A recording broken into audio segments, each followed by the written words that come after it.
આ બાજુ બનાસકાંઠામાં અકસ્માતમાં 12 લોકોને ઈજા પહોંચી છે। કાંકરેજમાં પૂરપાટ જતું પિકઅપ ડાલુ પલટતા 12 લોકોને ગંભીર ઈજા પહોંચી હતી।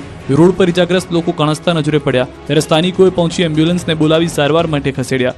રસોડાના શ્રમિકોને લઈને જતું પિકઅપ ડાલુ આખું ઊંધું વળી ગયું હતું। મોટાભાગના ઘાયલો થરા રૂવેલ ગામના રહીશો છે। આ તરફ દાહોદની અભલોડ ચોકડી પર અકસ્માત સર્જાયો। દારૂ ભરેલી કારે બાઇકને ટક્કર મારતા એકનું મોત થયું જ્યારે અન્ય એક વ્યક્તિ ઘાયલ થયો। કાર ચાલકે બાઇકને અડફેટે લેતા અકસ્માત સર્જાયો। બેફામ કાર ચાલકે બાઇકને દૂર સુધી ઢસડી હતી। અકસ્માતમાં બાવકા ગામના ધવલ રાઠોડનું મોત થયું। ઘટનાને લઈ ગ્રામજનોમાં ભારે રોષ જોવા મળી રહ્યો છે।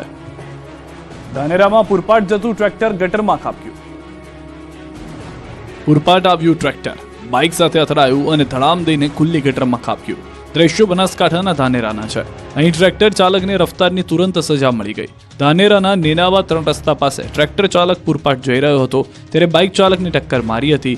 બાઇક અને ટ્રેક્ટર વચ્ચે ગંભીર અકસ્માત સર્જાતા બાઇક ચાલક રોડ પર ફંગોળાયો હતો અને ટ્રેક્ટર ચાલકે કાબુ ગુમાવ્યો। સ્ટીયરિંગ પરથી કાબુ ગુમાવતા ટ્રેક્ટર રોડની સાઈડમાં ખુલ્લી ગટરમાં ઊંધે કાંત પડ્યું। જોકે ટ્રેક્ટર ચાલકનો આબાદ બચાવ થયો। બાઇક ચાલકની ઈજા પહોંચી। ઘટનાની જાણ થતાં લોકોના ટોળે ઘટના સ્થળે એકત્રિત થઈ ગયા અને ટ્રેક્ટરને બહાર કાઢવા પ્રયાસ કર્યા। 3 દિવસ બાદ ફરી ધકશે ગુજરાત। અત્યાર સુધી નથી પડી તેવી ગરમી પડશે। એપ્રિલના અંતથી ફરી ગુજરાત ધકશે।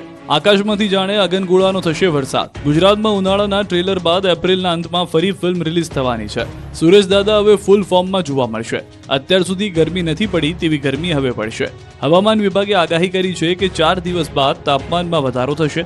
એપ્રિલના અંતથી આકરી ગરમી પડશે। 3 થી 4 ડિગ્રી तापमान વધી શકે। 4 દિવસ સુધી तापमान स्थिर રહેશે। अगले 24 अप्रैल से लेकर 27 अप्रैल तक उसके आगे 2 से 3 डिग्री सेंटीग्रेड वृद्धि होने का संभावना है, पूर्वानुमान दिया गया है। ખંભાતમાં 7 વર્ષની બાળકી સાથે દુષ્કર્મ કરનાર આરોપીને કોર્ટે આપી ફાંસીની સજા। ખંભાતમાં 7 વર્ષની બાળકી પર દુષ્કર્મ કરનાર હવસખોરને કોર્ટે ફાંસીની સજા આપી છે। કોર્ટે 7 વર્ષની બાળકી પર દુષ્કર્મ આચરી હત્યા કરનાર આરોપી અર્જુન ઉર્ફે દડો અંબાલાલ ગોહિલને ફાંસીની સજા ફટકારી છે। ઓક્ટોબર 2019માં બનેલી આ ઘટનામાં આરોપીએ બેસતા વર્ષના દિવસે ફટાકડા આપવાની લાલચ આપીને બાળકીને લઈ ગયો હતો। ત્યારબાદ તેણે બાળકી પર દુષ્કર્મ આચર્યું અને તેની હત્યા કરી નાખી। બાળકીનો મૃતદેહ કામનાથ મહાદેવ મંદિરની પાછળ આવેલા પાણીના કાંસમાંથી અર્ધનગ્ન અવસ્થામાં મળી આવ્યો હતો। કેસની સુનાવણી દરમિયાન સરકારી વકીલ રઘુવીર પંડ્યાએ મજબૂત દલીલો રજૂ કરી હતી। તમામ પુરાવાઓ અને સાક્ષીઓને ધ્યાનમાં લઈને ખંભાત સેશન્સ કોર્ટે આરોપીને કસૂરવાર ઠેરવ્યો અને ફાંસીની સજા ફટકારી છે।